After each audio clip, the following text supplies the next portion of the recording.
Au début, il y a un type. On ne le voit pas. On ne le verra jamais beaucoup.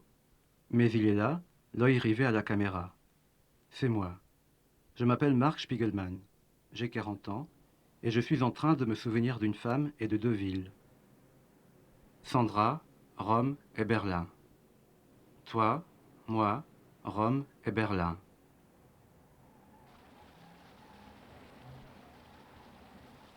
Ces images de neige et toutes celles qui vont suivre, tu les vois pour la première fois. À force de travailler sur ce film, je les connais par cœur.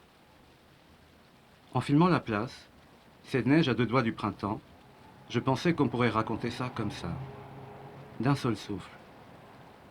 Notre histoire. Depuis le premier regard jusqu'à la neige qui tombe. La rencontre, notre amour, le voyage à Berlin, le réveillon à Rome et la fin. Une histoire d'amour et de ville avec ce qu'il faut de musique, d'accident, d'espoir, de tristesse et d'oubli. Mais je ne sais pas faire ça. Depuis que je filme, c'est seulement dans les bribes, les éclats, les morceaux, les fragments que j'ai eu, parfois, le sentiment de retrouver mes traces, un semblant de vérité. C'est comme ça. Une rue de Rome me conduit à une place de Berlin. L'image d'une fenêtre me ramène à ton visage quelques mois plus tôt à Paris. Et ton visage à ton visage encore. Ton visage, par instant capturé et aujourd'hui perdu.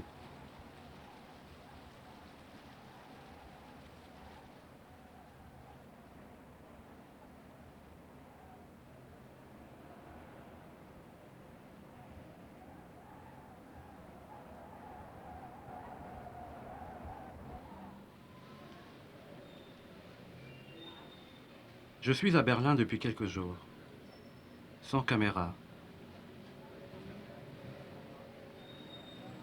Ici aussi, il neige. Il fait très froid. Je dors chez Wilhelm, mon cousin. Il est la seule famille qui me reste en Allemagne. Je monte ce film dans un vieux studio de cinéma, promis à la démolition. Parfois, quand je m'accorde une pause, je visite d'immenses hangars déserts et hantés. J'y rencontre les derniers fantômes des stars. J'y aperçois des restes de décors qui ressemblent à des ruines. C'est une ville dans la ville, imaginaire. Le temps avait préservé cet endroit. Désormais, c'est fini.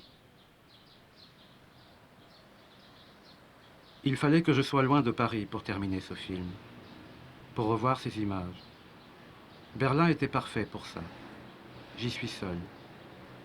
Mes parents ayant passé toute leur enfance, et je me suis longtemps promené dans ces rues, l'été dernier, en cherchant leurs traces et en pensant à toi. Je pense tout le temps à toi, Sandra.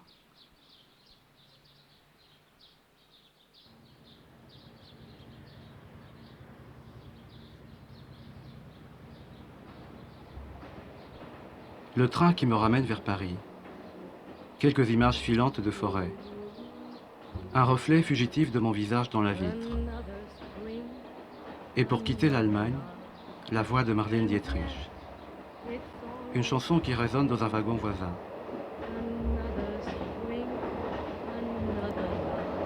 Je ne ramène pas grand-chose de ce voyage, on dirait. Une quinzaine de bobines de film. Une tendresse ambiguë pour cette ville qui a refusé de voir grandir mes parents. Berlin coupé et raccommodé, tragique et musical, qui me reste étrangère. C'est en train aussi que mon père et sa famille ont fui avant le pire, pour 10 pierres lancées dans la vitrine de la pharmacie Spiegelman. Je les vois. Ils ont envahi un compartiment avec leurs valises. Ils se demandent à quoi ressemble Paris, ce qui les attend. Mon père est debout dans le couloir. Son regard doit se perdre par la fenêtre. Il a 10 ans. Qu'est-ce qu'il voit? Qu'est-ce qu'il comprend? Il ne sait pas encore toute la chance qu'il va avoir. J'aurais aimé qu'il y ait une photo qui fixe ce voyage-là, qui commence et ne s'arrêtera pas à Paris. Une photo qui me dise à moi, Rien qu'à moi, l'odeur de ces jours-là, le poids exact de ces derniers regards sur un pays qu'ils ne voudront jamais revoir.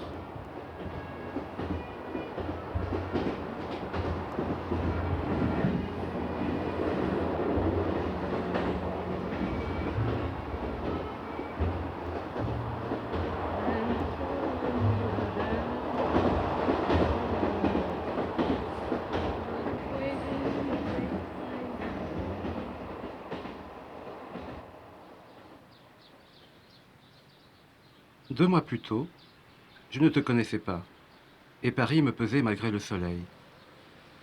J'étais moche, bête, lourd, aveugle, à moitié sourd, le souffle court. Je fuyais mes amis et mon travail, qui me le rendaient bien. Je mangeais trop, je dormais beaucoup, je n'aimais plus ma chambre. Il n'y avait rien à comprendre. Je ne comprenais pas. Des choses avaient insensiblement changé dans ma vie au long des 5 dernières années. Ça arrive à tout le monde, cette impression de se retrouver un matin sans histoire. Parce qu'une femme qu'on aimait est partie. Parce que le boulot ne tourne pas rond. Parce qu'on a déjà vu la mer. Ou parce qu'on a vieilli et qu'on croit un peu moins à ses propres mensonges. Seul bémol le constat, si j'avais arrêté de terminer mes films, je continuais quand même presque par habitude à me servir de ma caméra.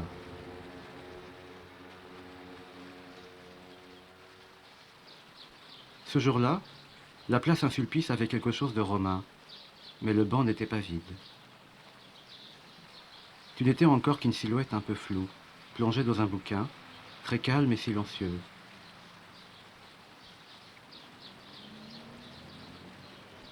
De loin, tu ressemblais un peu à une ancienne amie. Après, c'est arrivé si doucement que tu ne t'es aperçu de rien. Je ne sais pas pourquoi j'ai fait les premiers pas. Quels mots j'ai bien pu dire.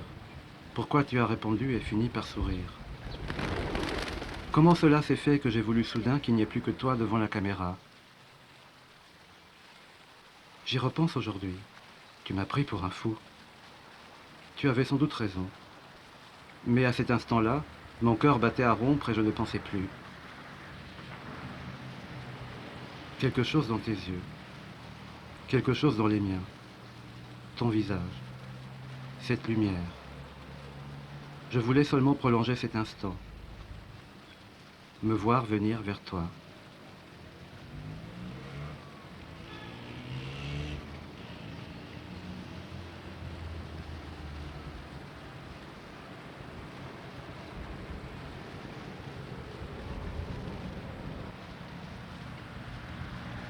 Alors, j'ai parlé et parlé, à toute vitesse.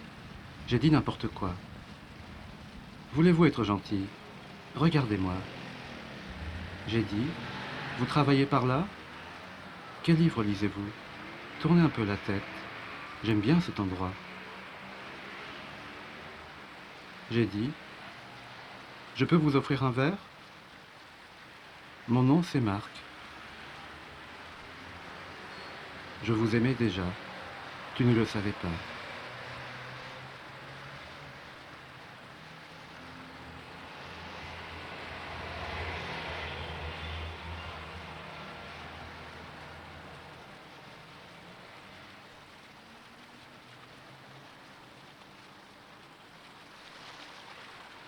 Bon, tu as raison. Peut-être que ça ne s'est pas passé exactement comme ça, que j'enjolive un peu et que je mens déjà. Mais tu me pardonneras. Après tout, ce jour-là, tu n'as pas su non plus ni comment ni pourquoi ça nous est arrivé.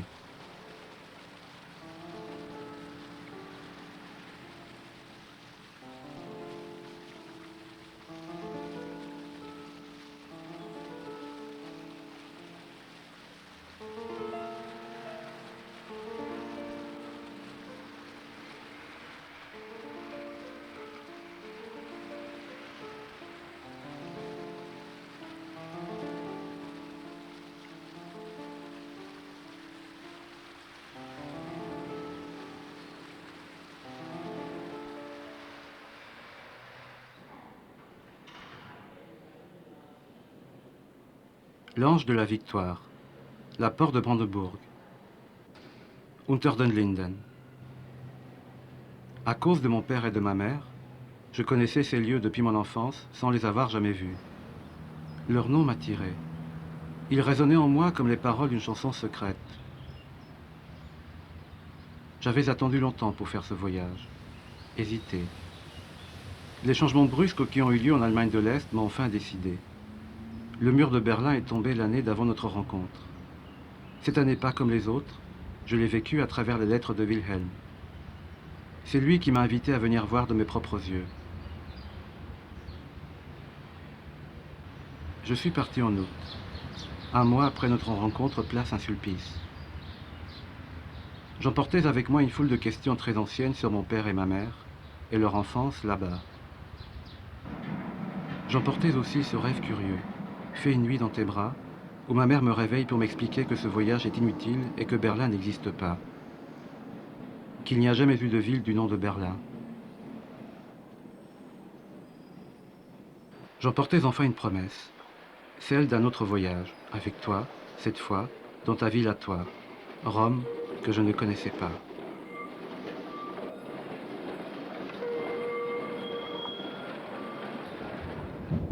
Je ne suis resté que 3 semaines à Berlin. Wilhelm, mon cousin, me servait de guide dans mes promenades désordonnées. Il avait un faible pour le métro aérien. Je le trouvais plus taciturne que dans ses lettres, mais ça ne me gênait pas. Je pouvais à loisir me laisser envahir par le présent incertain d'une future réunification. Et en même temps m'inventer des souvenirs de famille avec 3 fois rien.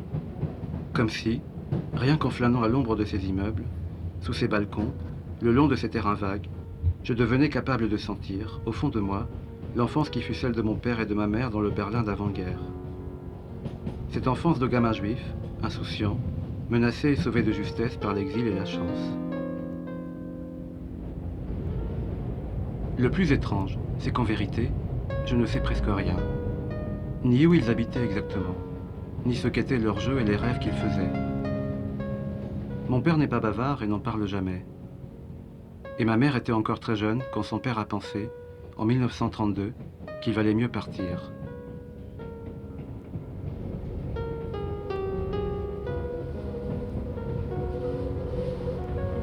La seule chose dont je me souvienne vraiment, c'est une photo, vieille et jaune, qui a longtemps traîné chez nous.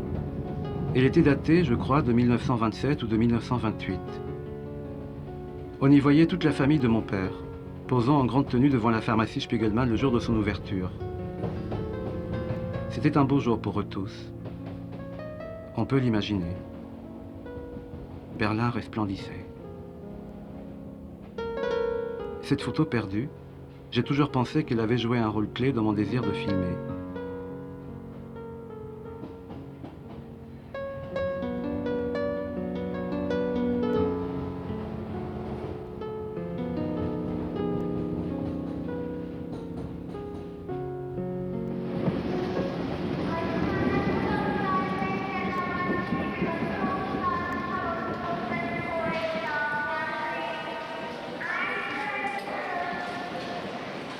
Les journées se passaient comme ça. Le soir, tard, on rentrait chez Wilhelm après avoir traîné dans un bar ou un autre. C'est à cette heure-là qu'il parlait le plus. J'aimais bien son regard et l'amour mélancolique qu'il avait pour sa ville, cloué au cœur d'un pays devenu invisible.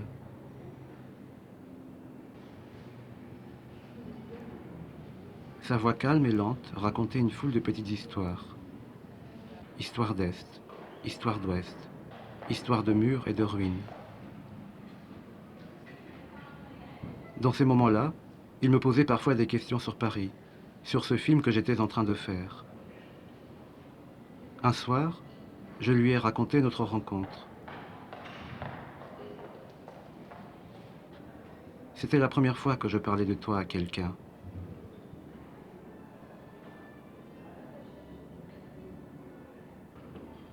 Les nuits, quand je rentrais dans ma chambre, quand je me couchais, seul, entre les draps, d'autres pensées continuaient à me tenir éveillé. Toutes les lettres que tu as reçues, je les ai écrites dans ces moments-là, dans une lumière jaune, avec la fenêtre ouverte sur des fins de nuit étonnamment douces et paisibles. Je ne me souviens plus très bien aujourd'hui, Mais j'ai dû raconter pas mal de bêtises dans ces lettres. Tu le sais mieux que moi. Il y en a une pourtant qui me revient en mémoire ce soir et que je ne renie pas, parce qu'elle est peut-être plus près de la vérité à présent qu'alors. Elle disait en somme la même chose que toutes ces images où tu apparais et disparais de Paris à Rome, d'hier à nulle part. C'est parfois un jeu triste de croiser un visage et de vouloir soudain à tout prix qu'il vous aime. Tu souris? Ne nie pas. Pour ça, je te connais par cœur. Spiegelman renoue avec sa vieille amie la mélancolie, et ça te fait sourire. Toi aussi tu me connais par cœur.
Kann man mit Absender versehen und auch wegklicken.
Ja.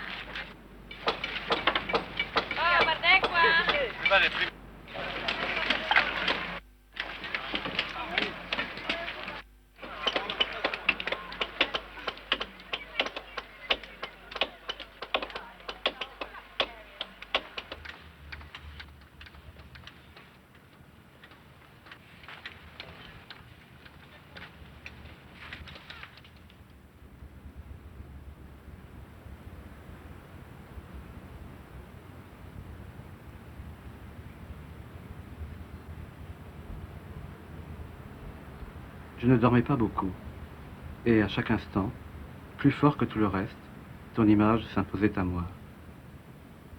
J'oubliais les touristes acharnés à récupérer leurs propres morceaux du symbole effondré, comme les souvenirs impossibles de l'enfance de mes parents, J'oubliais que tout était en train de changer ici, avec des blessures et de l'espoir.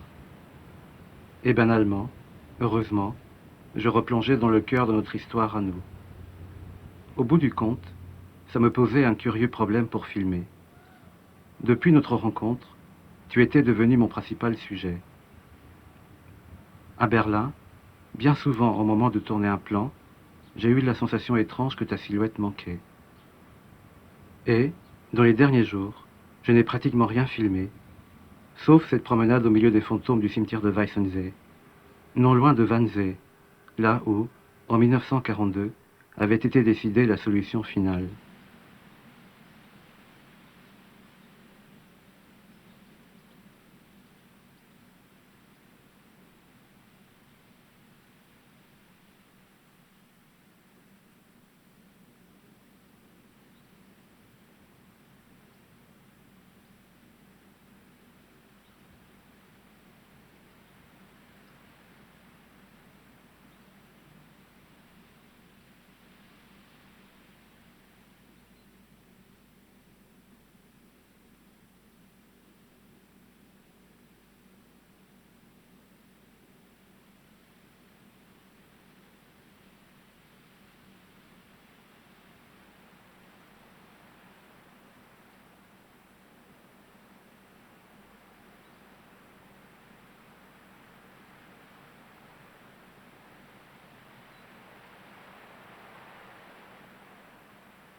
Dernière séquence berlinoise. Ces fenêtres, ces façades que tu vois maintenant, c'est Kreuzberg, le quartier des squats et des Turcs. Wilhelm croit que la pharmacie Spiegelman se trouvait dans le coin. J'aimerais bien qu'il ait raison, parce que c'est le Berlin que je préfère. Je filme en rêvant un peu. Je me dis qu'un jour, peut-être, je montrerai ces images à mon père qui se tait, et qu'il reconnaîtra un coin de rue ou de ciel, un instant préservé du Kreuzberg d'autrefois. Son regard s'éclairera. Il se souviendra des odeurs et des bruits, des printemps et des hivers. En riant, il se mettra à raconter des histoires de famille qui me ressemblent un peu. Des histoires banales de noces, de travail, de disputes et d'amour, qui deviennent précieuses pour moi, dans ma mémoire. Sa voix tremblera légèrement. Les noms jailliront doucement. Joseph, Rachel, Peta, Déborah, Mandel, Sarah et Max. Ils étaient nombreux, les Spiegelman, le jour de l'ouverture, devant leur pharmacie. La photo que je connais se colore un peu. Hommes et femmes, ils commencent à bouger. Ils parlent allemand. Ils sont juifs. Berlinois depuis 4 générations. Je ne sais presque rien, mais j'ai l'impression de les connaître mieux, simplement pour avoir inventé leur fantôme dans Berlin. Je ne suis pas venu pour rien.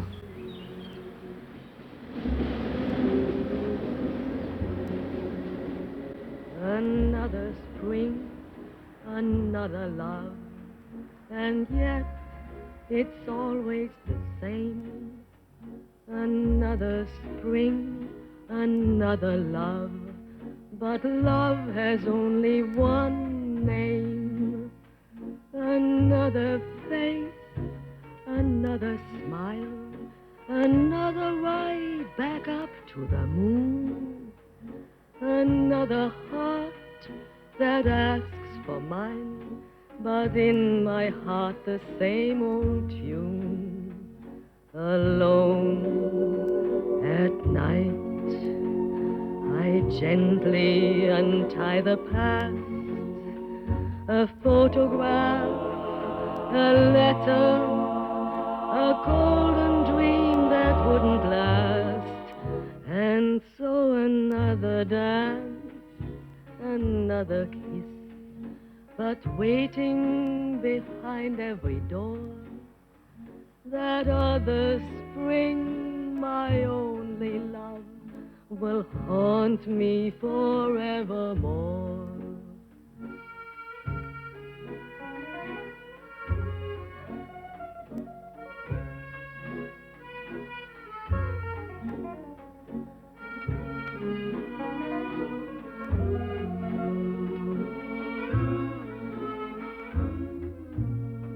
And so another dance, another kiss, but waiting behind every door. That other spring, my only love, will haunt me forevermore.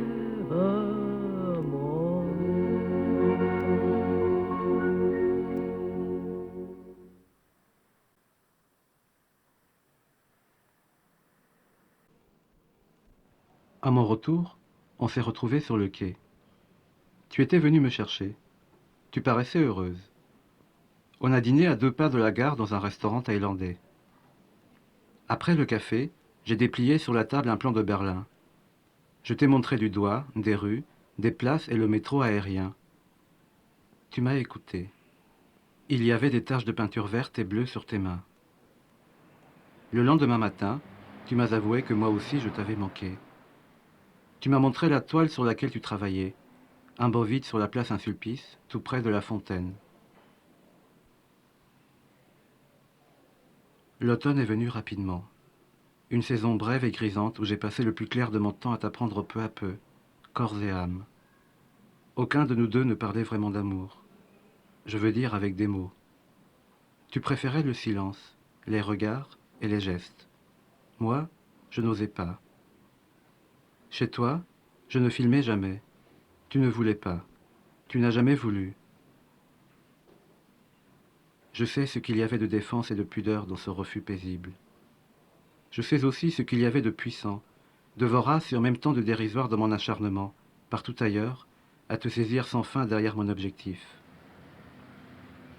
Ça t'énervait souvent. Ça t'étonnait un peu.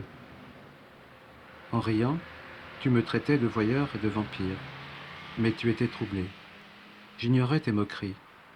Mais dans ma tête aussi la question se posait, obsédante et précise. Quel vertige me poussait à te filmer, avec cette frénésie impatiente, instinctive, à continuer encore ce jeu commencé par hasard place Saint-Sulpice. Nous parlons de ce fameux voyage. Je te filme à la fenêtre. Je te sens intimidé.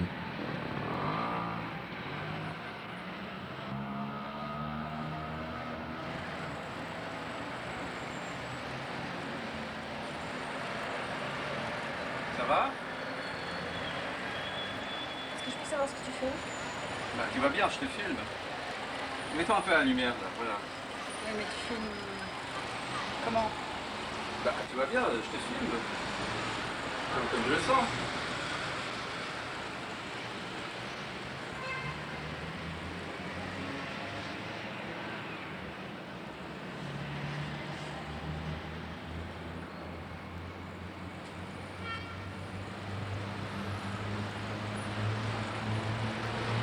Moi, je suis pas habituée à être filmée, photographiée, alors... Bah, essaie d'être naturel. C'est simple. C'est comment naturel pour toi? Bah, c'est être toi-même. Mets-toi à la lumière du soleil, s'il te plaît. Voilà. Là, tu te sens naturel.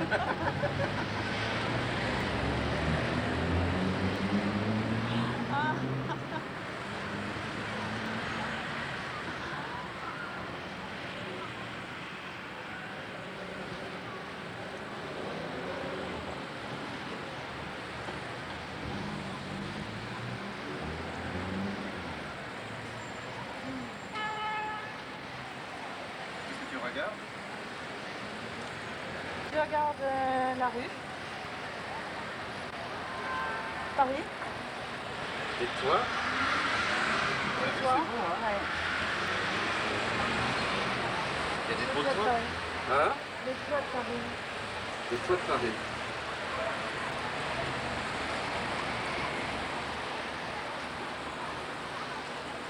Des travelling sur toi, devant les toits. Ah, ah, ah. Aïe, je me cogne.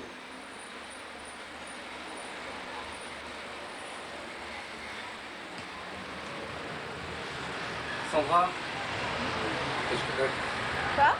rien, rien. Continue, montre-moi les toits, s'il te plaît.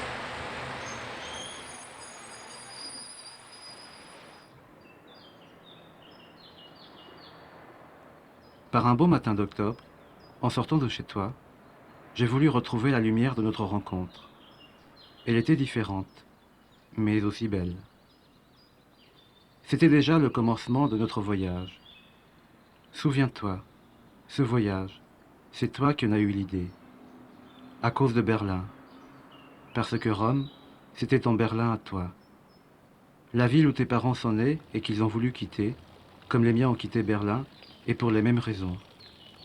La ville, tu la connaissais déjà, pour y être venu souvent au moment de tes études aux Beaux-Arts. Mais c'était différent alors. Tu ne l'avais pas vue comme tu espérais la voir cette fois, avec derrière tes yeux ceux de ton père et de ta mère, enfants du Trastevere.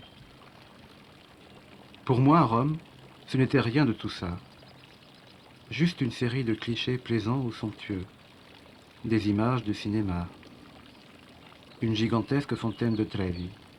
Mais j'étais impatient et heureux d'y venir avec toi.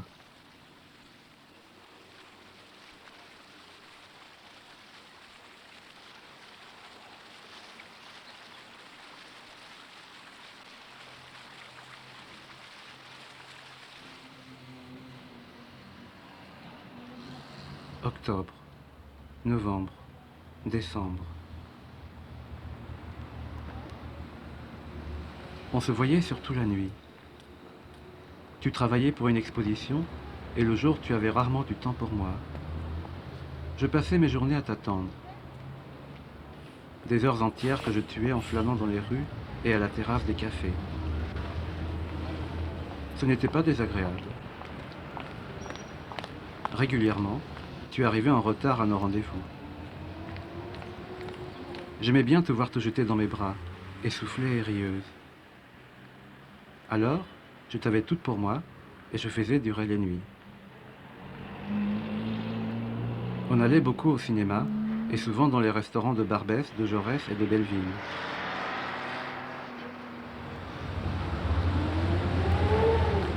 Ces souvenirs-là sont trop nombreux et ça se bouscule dans ma tête. Ce sont ces instants-là que je garde de l'automne. Ou encore, ton regard étonné devant mes pulls verts, qui m'a donné envie, par un après-midi tranquille, de refilmer la scène.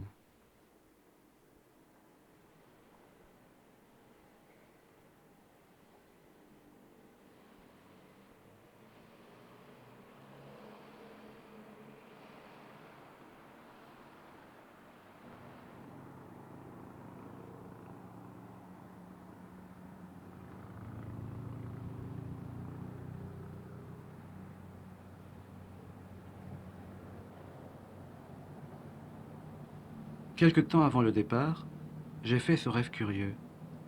Je feuilletais un album de photographies. Il y en avait 3 ou 4 sur chaque page. La plupart semblaient être des photos de toi. Je tournais les pages une à une. Mais dès que je m'approchais un peu plus près pour mieux voir, les photos s'assombrissaient doucement jusqu'au noir total. À la fin, il ne restait plus qu'une page que je n'osais pas tourner.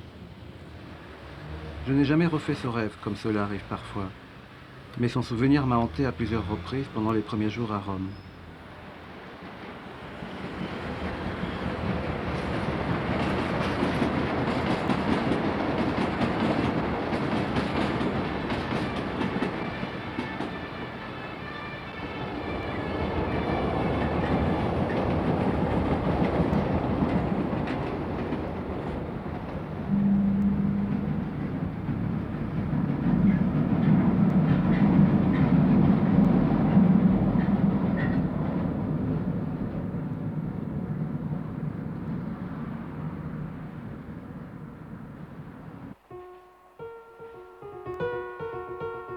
La veille du départ, nous avons dormi chez moi.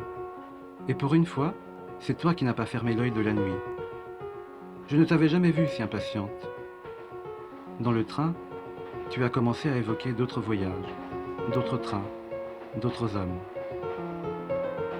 Le paysage défilait aussi vite que tes histoires. Je ne faisais qu'écouter et puis te regarder. Passé la frontière, tu t'es muré dans un silence rêveur. Puis, tu t'es mise à fumer cigarette sur cigarette, en guettant sur chaque quai de gare les noms des villes que nous traversions. J'étais heureux de te voir comme ça et d'être auprès de toi. J'avais l'impression que pas une image ne manquait au voyage que j'avais désiré. Et tant pis si certaines n'étaient rien que des clichés.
Aujourd'hui, j'avoue qu'à nouveau, je ne sais plus.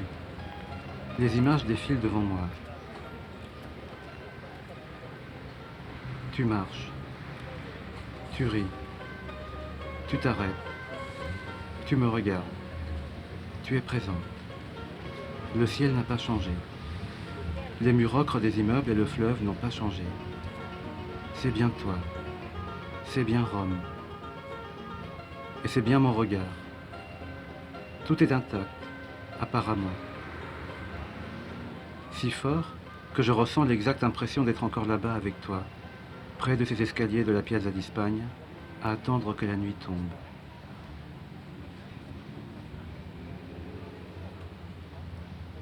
Mais qui sait, il faut si peu de temps pour trahir une image. À certains moments, quand je te regardais déambuler au pied de ces monuments trop connus, ou dans les rues plus secrètes qui nous ensorcelaient, je ne pouvais m'empêcher de penser aux images effacées de mon rêve. Alors, l'étrange acharnement que je mettais à te filmer, mon désir de vouloir à tout prix saisir sur ton visage, la joie, la fatigue, la lumière, le moindre écho de ces jours et de ces nuits me semblait voué à l'échec. Et pour quelques instants, je cessais de croire. Mais ça ne durait pas, et très vite, grâce à toi, un éclat de rire, un faux pas, une lueur d'étonnement dans tes yeux, une ombre sur ta joue me rendait ma confiance.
Chambre et fenêtre.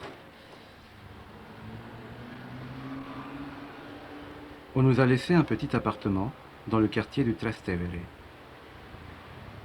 Tu le connais déjà. J'aime sa luminosité. C'est ici que tu logeais autrefois quand tu étais étudiante et que tu venais en vacances à Rome. D'habitude, l'appartement est occupé par le plus jeune de tes cousins, Romano. Mais il a discrètement quitté les lieux pour nous laisser seuls pendant tout le séjour. Je crois bien qu'ils se sont passés le mot dans toute ta famille. Sandra est à Rome avec un amoureux. Il ne faut pas les déranger. Alors, on s'est installé et on a fait comme chez nous. C'est drôle, mais c'est la première fois que nous vivons vraiment sous le même toit. On passe de longues heures sans sortir, accoudés à la fenêtre ou étendus sur le lit. je découvre des gestes que je ne te connaissais pas. Rome te rend légère et bavarde. Je m'amuse à te filmer comme une star.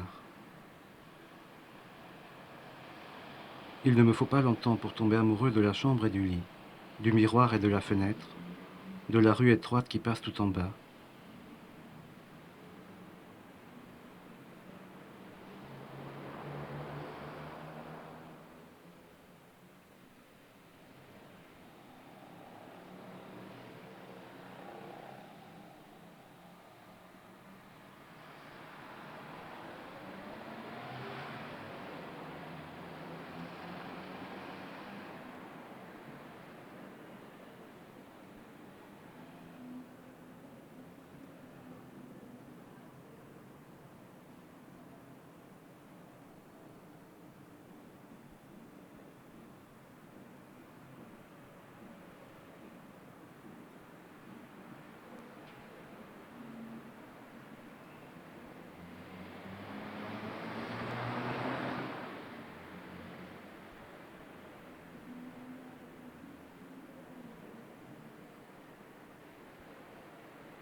L'air est doux.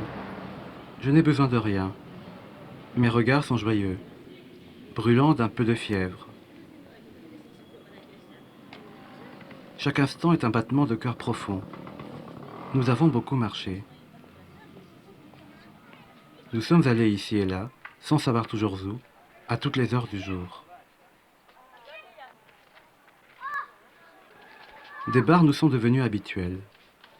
Nous avons aussi notre pont favori sur le fleuve, plus quelques coins de rue où tout peut arriver. Par moments, il m'arrive d'imaginer qu'ailleurs ou dans un autre temps, nous avons pu être deux enfants familiers de chaque place, de chaque cour de la ville, et que nos rires et nos promesses retentissent encore de chaque côté du Tibre. Ou bien, deux marins en goguette, étrangers et ravis, un peu saouls et perdus, se jurant pour toujours l'amitié qu'ils n'oublieront jamais.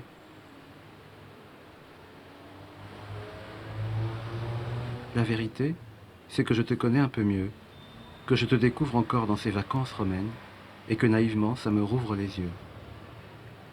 Au fil de ces balades qui nous font aimer Rome dans le même élan, mon désir pour toi devient plus clair, se fait triste et léger comme une raison de vivre. Tu le sais. Quand tu me tiens dans tes bras, quand tu m'éveilles le matin, quand tu griffes mon dos, je sais que tu le sais et que tu ne doutes pas. Mais comprends-tu vraiment ce que tu m'as rendu, cette étrange joie de vivre? La douceur un peu folle d'oublier l'avenir, le sentiment si trouble de croire pour une fois que c'est presque pareil ce que tu as aimé et ce que j'ai perdu.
On vivait au jour le jour, un peu comme en transit. De temps en temps, Romano nous rendait visite. À cause de lui, je pensais parfois à Wilhelm. Ils prenaient tous les deux le même plaisir à parler de leur ville. Romano t'aimait bien. Je suis presque sûr qu'il avait été un peu amoureux de toi, enfant. C'est peut-être pour ça qu'on se comprenait bien. Il a été le seul vrai témoin de notre amour. Rien que pour ça, je sais que de tous ceux que j'ai pu croiser à Rome, il est le seul que je n'oublierai pas.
Les jours beaux comme le jour se sont succédés, riches de visions simples. Je pouvais croire qu'à travers ces moments banals et clairs, notre amour trouvait une étrange sérénité. Mais de tout cela, je ne pouvais rien te dire. Je ne sais pas si tu avais conscience des rêves qui m'habitaient. Ma seule histoire et mon plus grand désarroi, c'est ce que tu étais devenu au fil de ce voyage.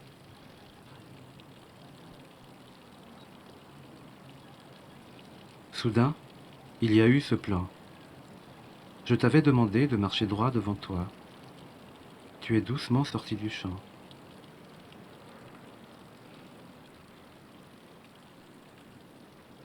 J'ai été désarçonné par ta disparition.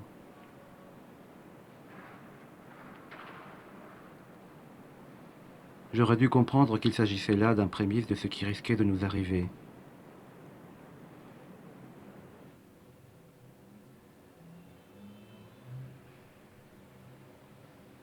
Je continuais à te filmer, bien sûr.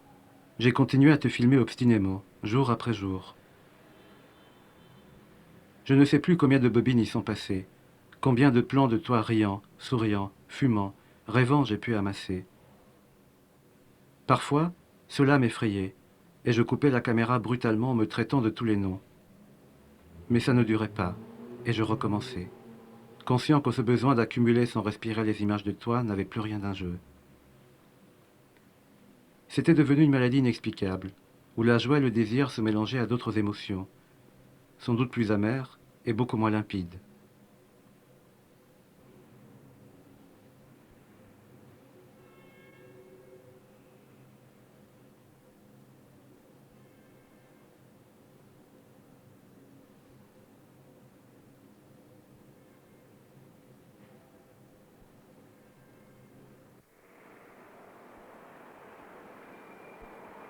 Les images qui suivent, je les ai filmées dans le ghetto, de bonne heure, un matin où tu étais resté dormir.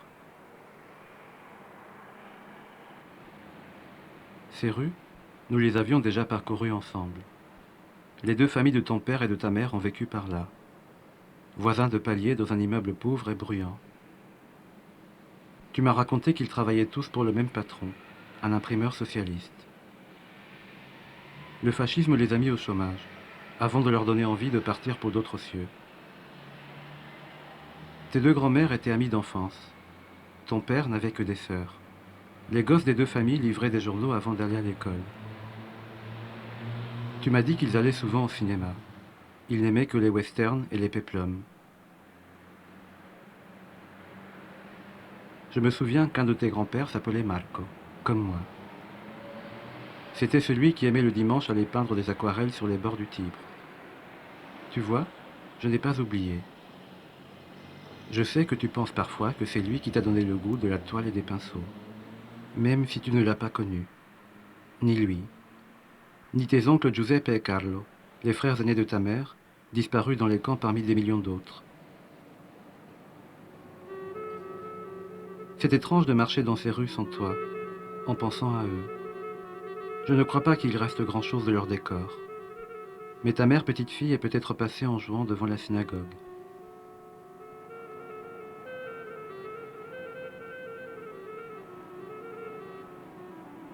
La caméra tourne longtemps. J'aime le bruit qu'elle fait. Sans le savoir, elle accroche peut-être, pour toi et moi, des bribes de leur passé. Ça me fait plaisir de croire ça.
C'est bien comme ça?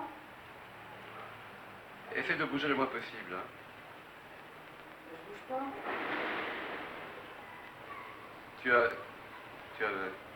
Tu as réglé ta visée, tu l'as bien réglé. Hein. Ouais, bouge pas. Mais je ne bouge pas. Tu as réglé ta lumière, tu es dans le verre. Oui, c'est dans le verre. Mais bouge pas. Regarde-moi. Là, je te regarde. Regarde-moi sans bouger. Comme ça? Oui. Souris-moi.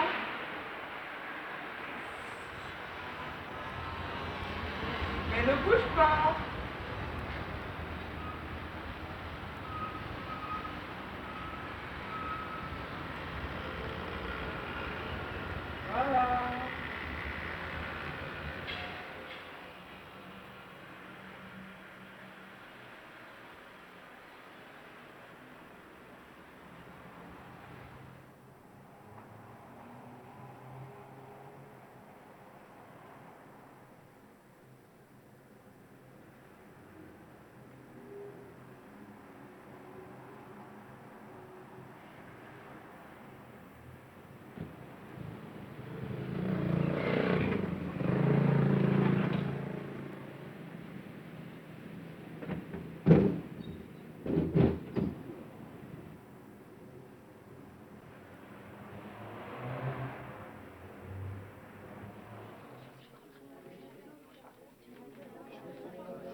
Quelques jours plus tard, nous nous sommes retrouvés dans les collines pour le soir du Nouvel An. Romano, ton cousin, était là avec des amis et plusieurs membres de ta famille que tu n'avais pas vus depuis longtemps. Ils m'ont accueilli gentiment. Ils t'ont accaparé. De mon côté, je trouvais l'ambiance curieusement figée. Mais c'était peut-être moi. La plupart des gens ne se connaissaient pas. Je me sentais vaguement étranger. Je tournais en rond, pensant que j'aurais mieux aimé passer cette nuit, seul avec toi, dans notre chambre du Trastevere. Tu n'avais pas l'air de te rendre compte de mon malaise. Ou bien tu ne voulais pas. En fait, je ne t'ai presque pas vu de toute la soirée. On aurait cru que tu m'évitais. Romano m'a présenté quelques personnes. Je n'ai pas dû être un très bon invité. C'est machinalement que j'ai enregistré toutes les images de cette fête.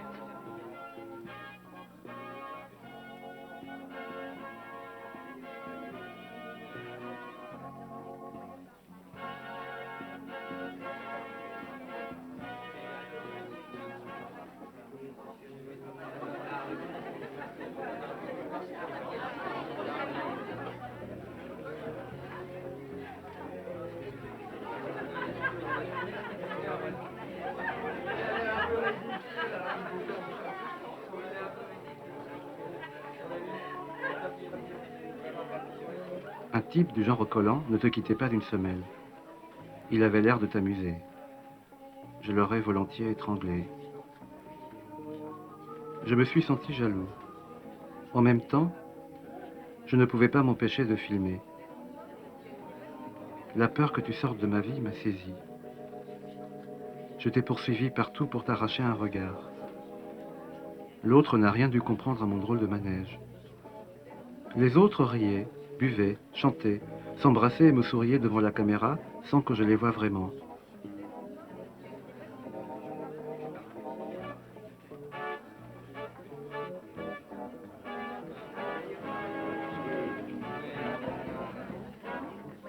J'avais le vertige. C'était comme si la caméra faisait seule la mise en scène de cette histoire. Je n'en étais plus que l'opérateur.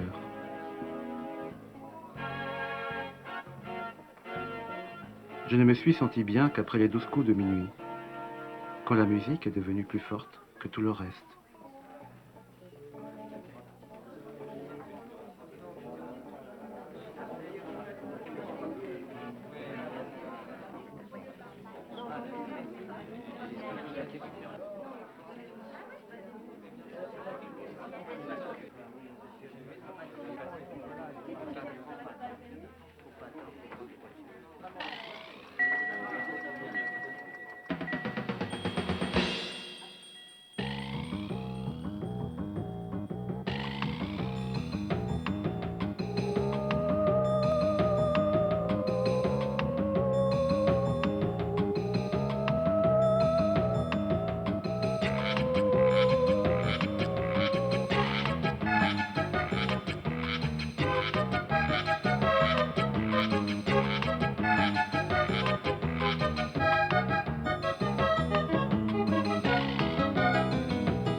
Bien sûr, je n'ai pas dormi. Le jour s'est levé. Au petit matin, je t'ai trouvé là. Tout le monde était parti. Une envie subite, un peu folle, de danser m'a saisi. J'ai mis sur le tourne-disque une chanson qu'on avait jouée la veille plusieurs fois et que j'avais désiré valser avec toi. J'ai demandé à Romano de nous filmer. Tu m'as traité d'idiot.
Soleil, soleil, soleil, soleil en poisson. Soleil, soleil, soleil, soleil, soleil en poisson. Poisson ascendant bélier, poisson ascendant bélier. Je cherche déjà à trafiquer ma lune de quelques degrés. Ma lune de quelques degrés. Elle est là. Elle est là. Elle est là. Elle est là. Elle est là. Elle est là. Elle est là.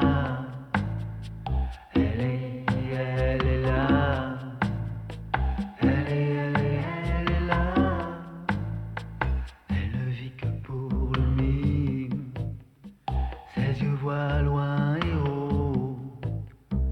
La conscience est une cime que l'on gravit dans sa peau. Oh, que l'on gravit dans sa peau.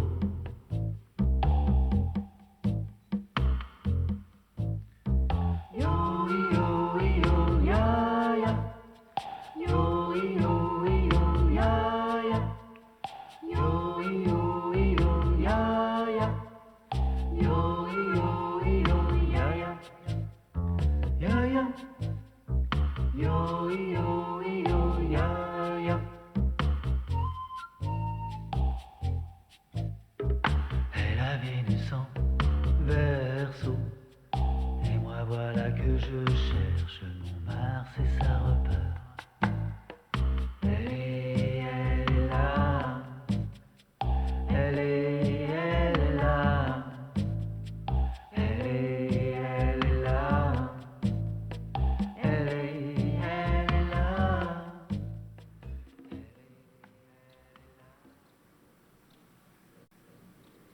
J'ai cru comme un idiot que notre amour avait trouvé ici son calme et sa lumière. Mais bien sûr, ce n'était pas si simple. De ton côté, je crois que les choses étaient beaucoup moins claires déjà. Je continuais à te filmer dans toutes nos promenades, et tu supportais de moins en moins ce jeu et cette obsession. Un malaise naissait, une faille. Ce jour-là, nous étions allés nous promener sur l'une des collines autour de Rome, et, comme d'habitude, j'enchaînais les plans et les plans. Calmement, tu m'as demandé de poser ma caméra. C'était presque un défi. Mais je n'ai pas compris. Alors, tu es devenue ironique et distante. Puis, tu m'as pris au piège et tu as renversé la situation. Devant moi, il n'y avait plus que le paysage vide et tranquille. Ce fut à la fois un jeu et un règlement de compte. Je me suis retrouvé désemparé. Tu as laissé tomber et tu es parti dans ton coin. J'ai voulu qu'il y ait aussi ces images-là dans le film. Je te devais bien ça. Casse-toi! Fais attention, hein. Il va y avoir des preuves, hein. Des preuves de quoi? Bah, t'as pas vu qu'il y a un micro sur la caméra? Et ben quoi? Eh ben, ça enregistre un micro. Je t'ai dit, cache-toi! Ah, d'accord. Casse-toi, je t'ai dit! T'engage! Arrête. Non! Donne! Arrête. Non, non, non, non! Arrête.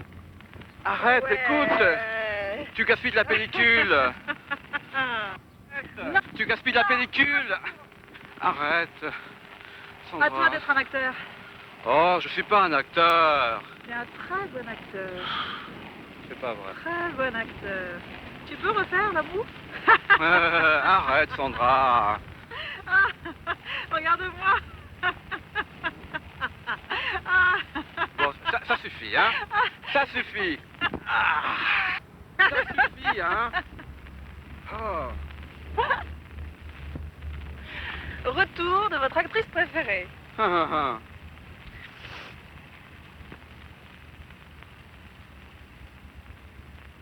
Votre actrice préférée.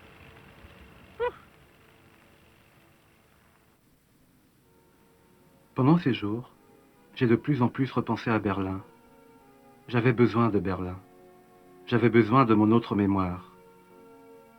La nuit, près de toi dans le lit, avec les bruits de Rome derrière la fenêtre ouverte, il m'arrivait de refaire mentalement le trajet de mes balades avec Wilhelm. La mélodie de Marlène m'obsédait de nouveau. J'établissais des correspondances secrètes entre les deux villes. Bizarrement, les ombres des façades romaines me renvoyaient aux couleurs berlinoises, ainsi qu'à un clair-obscur de l'avant-guerre.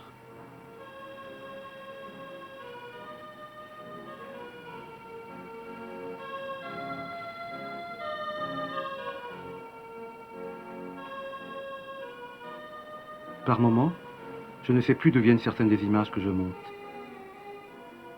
Suis-je à Rome? Suis-je à Paris? Suis-je à Berlin?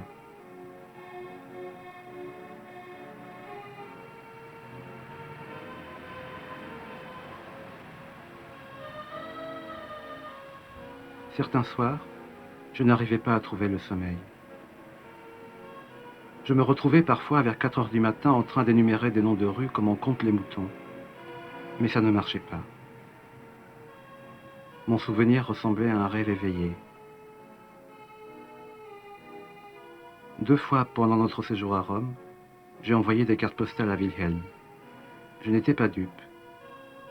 C'était presque moins pour lui donner des nouvelles que pour le plaisir d'écrire Berlin au dos du Colisée ou de la fontaine de Trevi.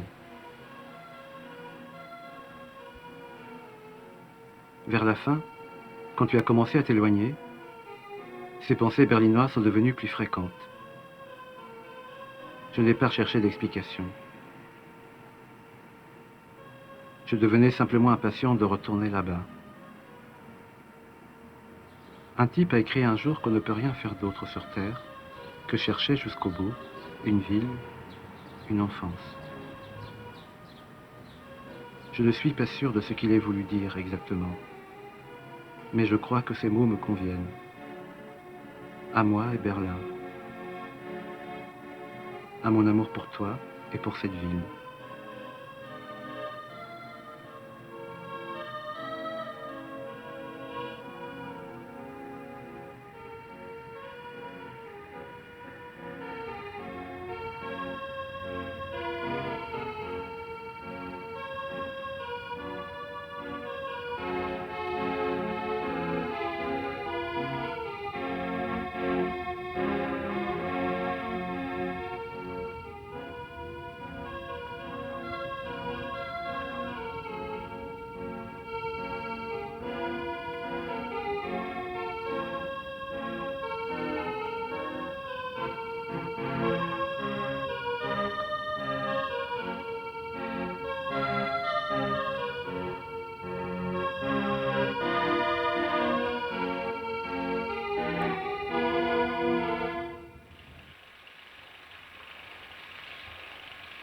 Ça va? J'en ai marre des cauchemars de moi. Qu'est-ce que tu as dit? Rien. Tu ne veux pas me redire ce que tu as dit? Non. Tant pis pour toi. Ah bon.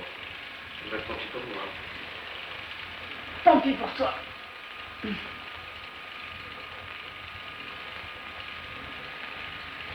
peux te filmer? Je ne sais pas. Plus tard, si tu veux. Tant pis pour toi. Sandra. Quoi? Oh, éteins cette lumière. Mais non. Éteins.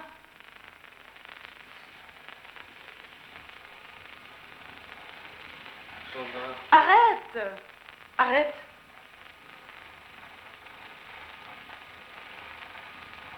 Sandra, tu es belle, je veux te voir.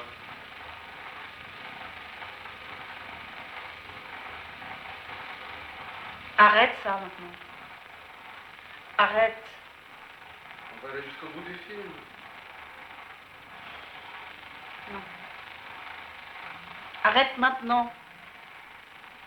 Arrête tout de suite. Arrête tout de suite. Arrête ça. Sandra. Oui. Bon. J'ai pas envie d'arrêter. Tu me bouscules. Tu me décadres. Non, ça suffit. Ça suffit.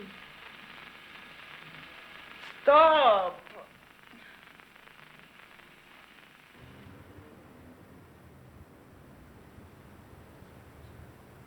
Le cimetière du Verano. On a cherché les tombes juives.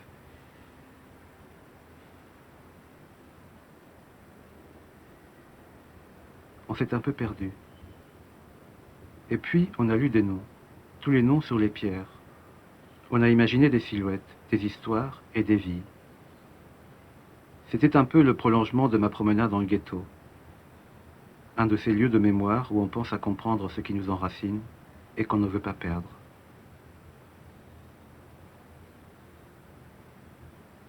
Cette fois-là, tu m'as accompagnée, un peu émue, secrète, avec la même envie que moi qu'il fasse clair et beau.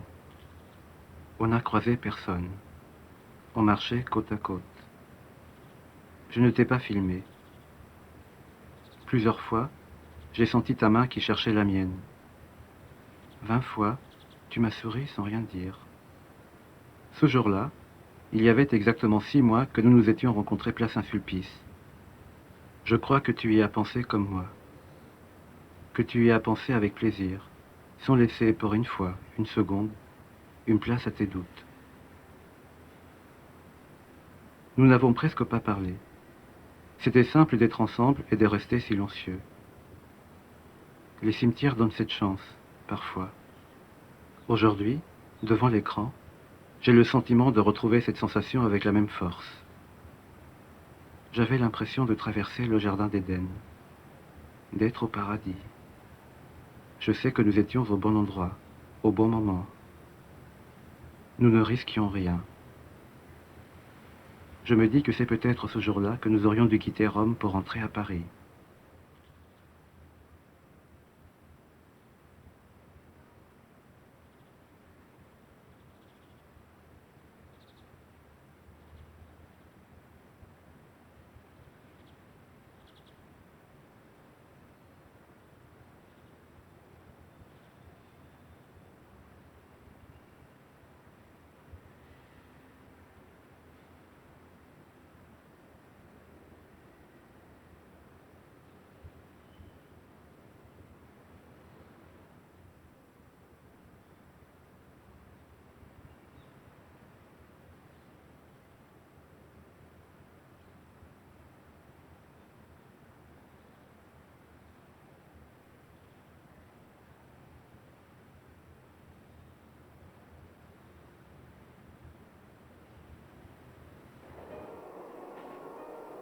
Nous n'aurions peut-être pas dû aller au bout du voyage, descendre en marche, toi ou moi.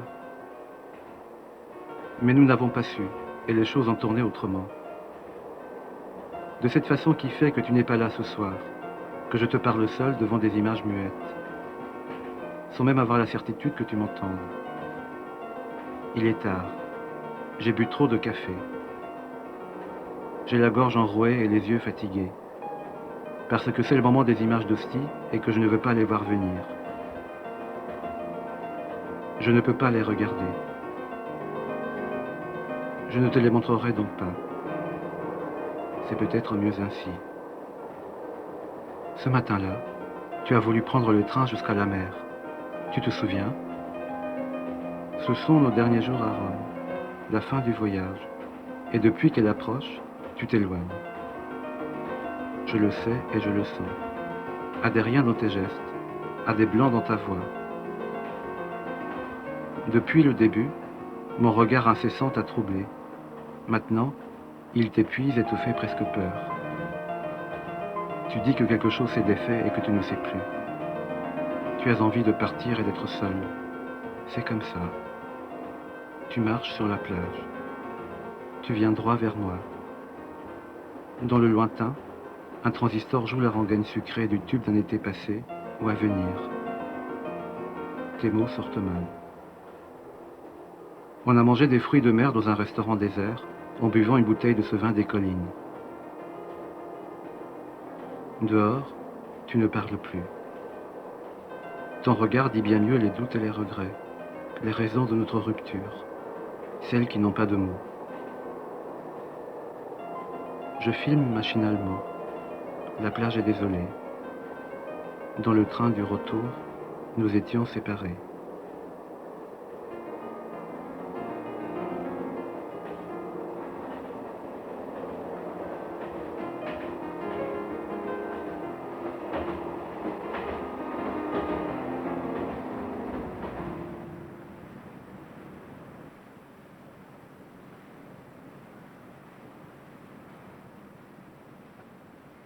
Tu as rejoint directement l'appartement.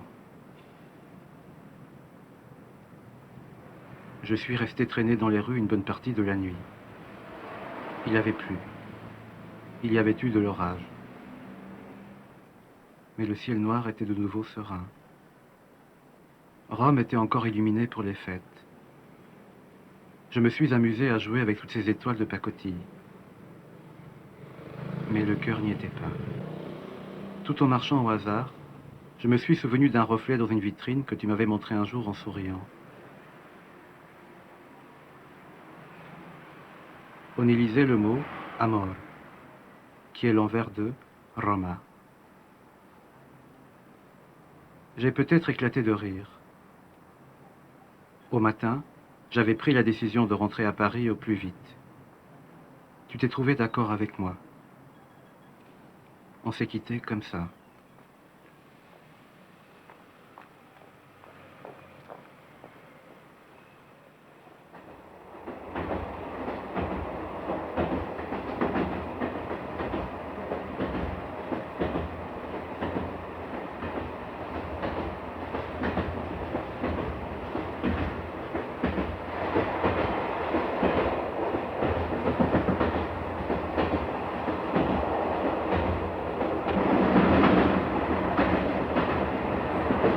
Je suis rentré à Paris le lendemain.